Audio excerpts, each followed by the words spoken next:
Pour l'auditoire des Nations Unies devant laquelle le président de la République malgache s'est exprimé cette semaine, le discours de ce dernier était vraiment indicatif d'un redressement du pays dans une autre perspective, celle du citoyen malgache lambda. Que penser de cette allocution? Les détails dans l'éditorial de Boaz Razanatsu.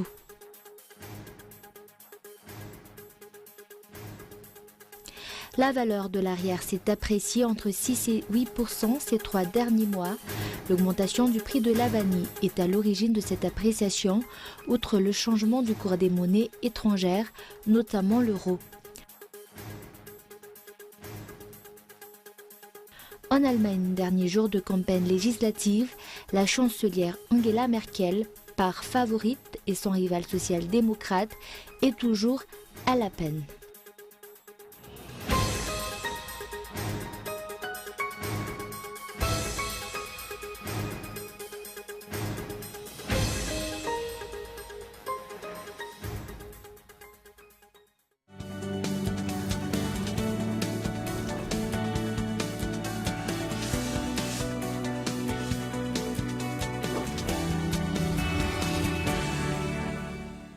Plus qu'une identité, c'est une valeur. Plus qu'un choix, c'est une passion.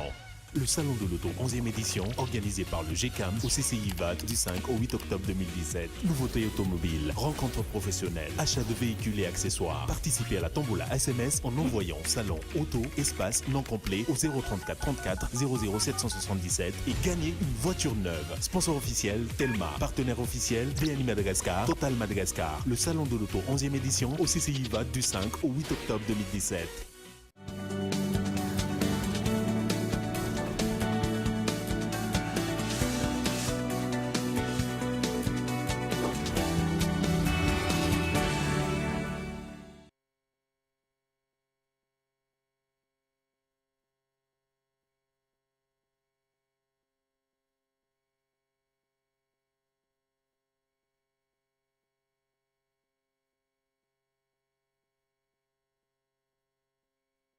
Bonsoir à tous et merci d'être fidèles à ce rendez-vous avec l'actualité en français sur Cool TV.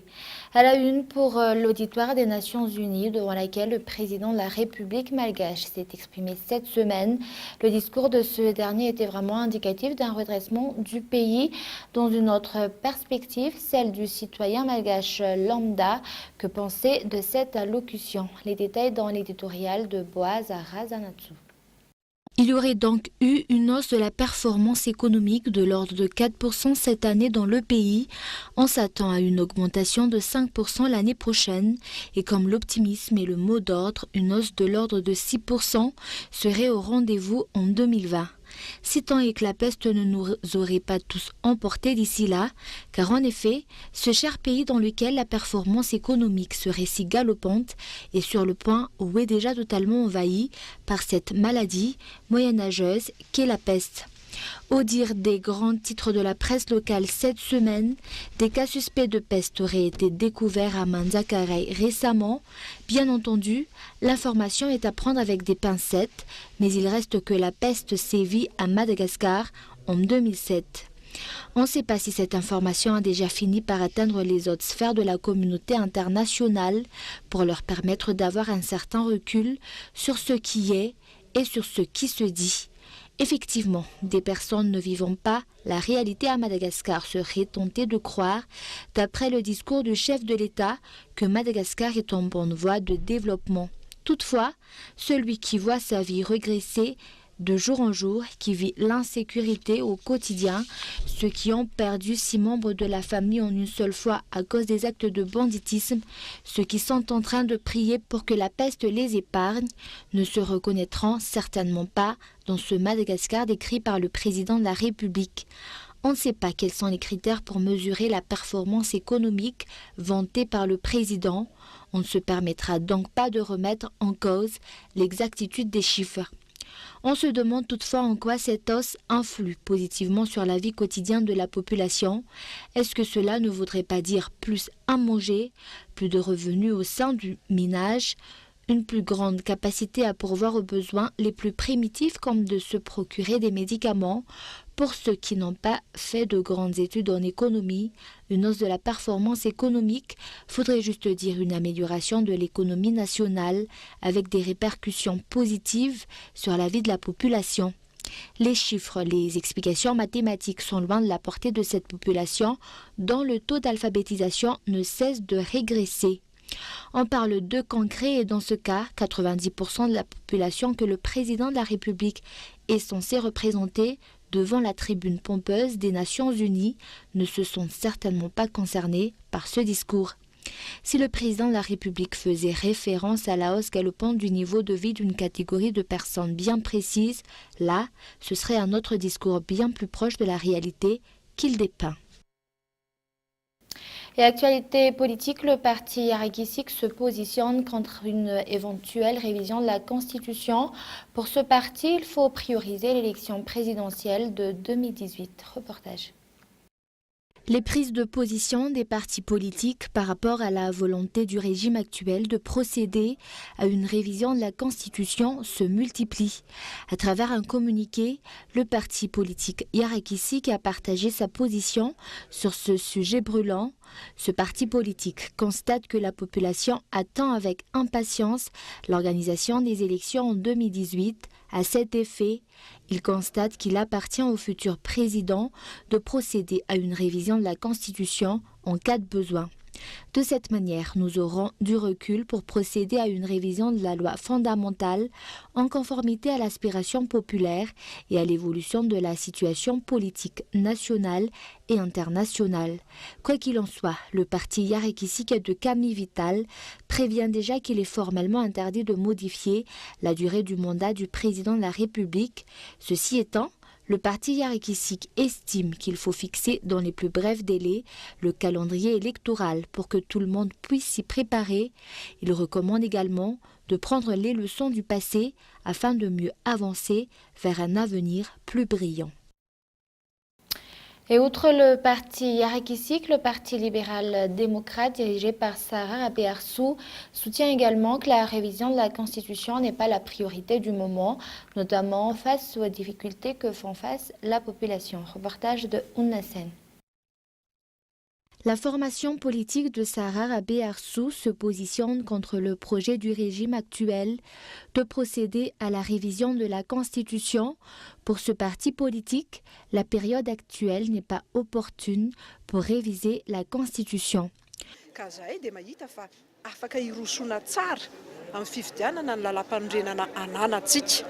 Nous pensons que la Constitution actuelle permet de procéder aux élections de 2018. Il ne faut peut-être pas rappeler que c'est cette Constitution qui a mené l'actuel président au pouvoir. Le processus de révision constitutionnelle n'a rien à voir avec les élections. La prochaine échéance électorale, notamment l'élection du président de la République, est prévue pour 2018. Il faut maintenir cette date et non pas chercher les moyens possibles et imaginables pour se maintenir au pouvoir. De nombreuses formations politiques et organisations de la société civile se positionnent contre le régime actuel de procéder à la révision de la Constitution. Certains partenaires techniques et financiers, à la limite de l'ingérence, se positionnent également à la révision de la Constitution pouvant impacter sur le calendrier électoral, notamment le report au calendrier grec de la prochaine élection présidentielle. Le régime actuel osera-t-il aller à contre-courant de ces avertissements ? Et actualité économique, la valeur de l'arrière s'est appréciée entre 6 et 8% ces 3 derniers mois. L'augmentation du prix de la vanille est à l'origine de cette appréciation, outre le changement du cours des monnaies étrangères, notamment l'euro. Reportage. L'arrière se porte mieux ces temps-ci. La valeur a connu une appréciation de l'ordre de 6 à 8% ces 3 derniers mois. L'augmentation du prix de la vanille en est la cause, d'après les explications du gouverneur de la Banque centrale de Madagascar.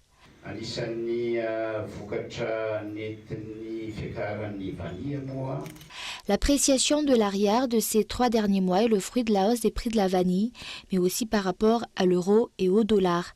Plus précisément, les opérateurs en euros sont plus avantageux comparés aux opérateurs en dollars.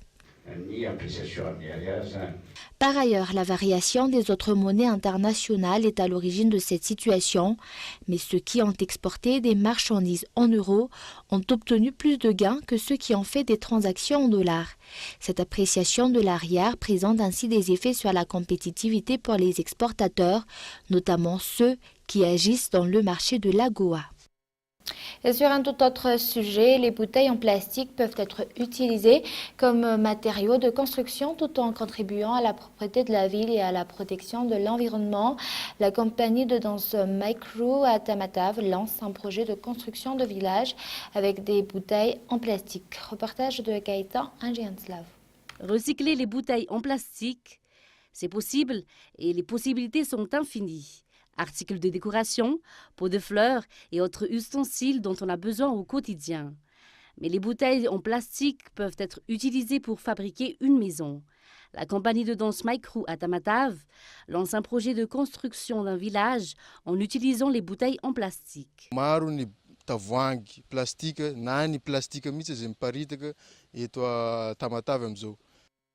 Les bouteilles en plastique sont éparpillées partout à Tamatave. Vu comme il y a beaucoup de sable ici, on s'est dit que l'on va essayer ce projet.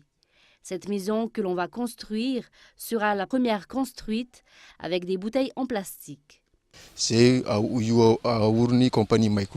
projet a été lancé dans le but de protéger l'environnement et pour la propreté de la ville en utilisant les bouteilles déjà utilisées. Nombreux sont ceux qui ont répondu à l'appel à soutien de cette compagnie de danse. Une association basée à La Réunion a répondu positivement à l'appel. Donc j'ai décidé de soutenir l'association, la compagnie MyCrew qui œuvre à Tamatave pour faire un éco-village en bouteilles plastiques, donc récupérer tout ce qui est bouteilles plastiques dans un premier temps et de construire des maisons avec. Donc on est en train de récupérer dans les quartiers, auprès des restaurants, auprès des entreprises. On a environ 3000 à 5000 bouteilles déjà. Donc on peut construire une petite maison de 5 mètres par 5 mètres. Le souci, il faut quand même des matériaux de construction. On a lancé un appel aux dons, on a réussi à trouver des ciments et du fer. Là, il va nous manquer les madriers, le bois et les tôles pour faire le toit. Ce projet apporte sa contribution dans la réduction des bouteilles en plastique jetées dans la nature, un projet notamment axé dans la protection de l'environnement. Et avant de passer aux actualités internationales, le travail des enfants prend une ampleur alarmante actuellement. Un cas particulier de la capitale est d'envoyer les enfants mendier au niveau des arrêts de bus. Y a-t-il une prise de responsabilité? Les détails dans ce reportage. Il est devenu anodin de voir des enfants mendier dans les rues de la capitale, notamment au niveau des arrêts de bus et dans les embouteillages. Certains enfants entrent même dans les bus pour demander un petit sou aux passagers. Par rapport à l'intendance, par exemple à Nalakel, il y a des enfants qui sont handicapés et exploitent leur handicap pour pouvoir mendier. On les trouve même dans les transports en commun. Nous, les Malgaches, nous ne regardons pas loin, nous les donnons des sous et ils sont habitués. Dans certaines situations, ce sont les parents qui envoient leurs enfants mendier. D'autres louent leurs enfants à d'autres personnes dont les bénéfices seront partagés. Mais ce sont les enfants qui subissent les fresques de leurs parents quand ils ne trouvent pas de l'argent ou bien quand ils n'obtiennent que peu d'argent. Quel avenir donner à ces enfants dans les rues? La multiplication de ces enfants mendiants est également à l'origine de la délinquance dans la société. Selon les statistiques émanant de l'UNICEF, un quart des enfants malgaches travaillent, 14% des adolescentes entre 14 et 19 ans subissent des violences sexuelles, un sombre tableau de la jeunesse malgache, pourtant vu comme étant l'avenir du pays. Et place maintenant aux actualités internationales. En France, la marche des Insoumis pour défiler contre ce qu'ils appellent le coup d'État social, manifestation contre les ordonnances, mais aussi la hausse de la CSG. Reportage de France 24. Écoutez, elle semble l'être, à en croire ces insoumis parisiens, mais également de toute la France qui continuent de se masser sur cette place de la Bastille. Vous en voyez sans doute un certain juste derrière moi qui ont mis leur bonnet phrygien pour l'occasion et qui vont s'élancer d'une minute à l'autre vers la place de la République dans un parcours qui est sans doute volontairement réduit pour montrer l'image d'un cortège dense, d'un cortège important comme les affectionne Jean-Luc Mélenchon, puisque l'enjeu principal aujourd'hui c'est clairement cette mobilisation mobilisation faire aussi bien que le 18 mars dernier, lorsque le rassemblement avait réuni 130 000 personnes sur cette même place de la Bastille et place de la République. Le 18 mars dernier. Alors évidemment, la dynamique est différente. Aujourd'hui, nous ne sommes plus en campagne électorale, mais bien dans une volonté de former un front commun contre les ordonnances de la loi travail, vous l'avez dit, qui ont été publiées ce matin, mais également la baisse des APL, des aides au logement, la baisse des contrats aidés ou encore le CETA, le traité de libre-échange avec le Canada. Bref, contre toutes les réformes, toute la politique d'Emmanuel Macron. C'est bien elle qui est dans le viseur aujourd'hui. Regardez plutôt ces pancartes. Non à la foudre de Jupiter, dégageons Macron. C'est lui clairement qui est la cible de cette réunion aujourd'hui. Alors Alexis Corbière, député La France Insoumise, ou Raquel Garrido, avec qui j'ai pu m'entretenir il y a quelques minutes, me disait qu'aujourd'hui il ne s'agissait pas de diviser à gauche, il ne s'agissait pas d'être contre les syndicats, mais bien de rassembler le plus largement possible pour faire barrage à cette politique. Les ordonnances ont bien été publiées, ont bien été signées hier. Mais il s'agit de continuer à lutter aussi bien au Parlement que dans la rue, car n'en déplaise selon eux à Emmanuel Macron, c'est aussi ici que se joue la démocratie. Et c'est sans doute ce qui sera au cœur du discours de Jean-Luc Mélenchon prévu à 17h, place de la République. Et en Allemagne, dernier jour de campagne législative, la chancelière Angela Merkel part favorite et son rival social-démocrate est toujours à la peine. Il a tenu un meeting hier soir à Berlin. France 24. Droite d'une campagne faite de haut et de bas pour Martin Schulz. Vous êtes confiant, monsieur Schulz? Certainement. À Berlin, le candidat social-démocrate ne se laisse pas démonter à quelques heures du scrutin. Pas question d'accepter cette image de perdant qui lui colle à la peau. Ils disent que mes costumes ne sont pas sur mesure. C'est vrai. Ils disent que j'ai le charme d'un employé de banque. Et alors, est-ce répréhensible? Mais les derniers sondages sont douloureux. 20 à 23% d'intention de vote à peine pour le SPD. Tout avait pourtant si bien commencé pour l'ancien président du Parlement européen. Un départ en fanfare en début d'année, et puis cette chute lente mais inexorable.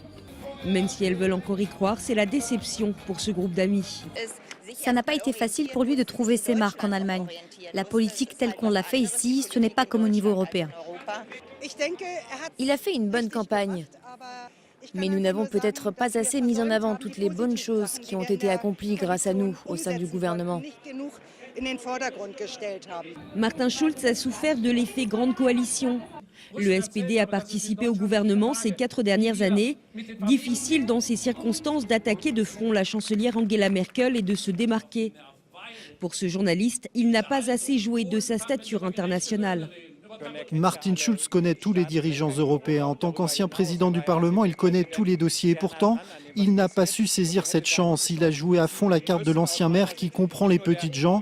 Il aurait dû aussi montrer qu'il comprend la politique internationale. Contrairement à ce qu'indiquent ces ballons, l'heure de Martin Schulz ne semble pas encore venue. À moins de convaincre les nombreux indécis, plus d'un tiers des électeurs ne sait toujours pas pour qui voter dimanche. Et avant de se quitter, je vous rappelle les grands points de ce journal. Le parti Irakisik se positionne contre une éventuelle révision de la Constitution. Pour ce parti, il faut prioriser l'élection présidentielle de 2018. Et la valeur de l'arrière s'est appréciée entre 6 et 8% ces 3 derniers mois. L'augmentation du prix de la vanille est à l'origine de cette appréciation, outre le changement du cours des monnaies étrangères, notamment l'euro. Et en Allemagne, dernier jour de campagne législative, la chancelière Angela Merkel part favorite et son rival social-démocrate est toujours à la peine. Il a tenu un meeting hier soir à Berlin. Et voilà, c'est la fin de ce journal. Merci de votre fidélité. Au revoir et excellente soirée à tous.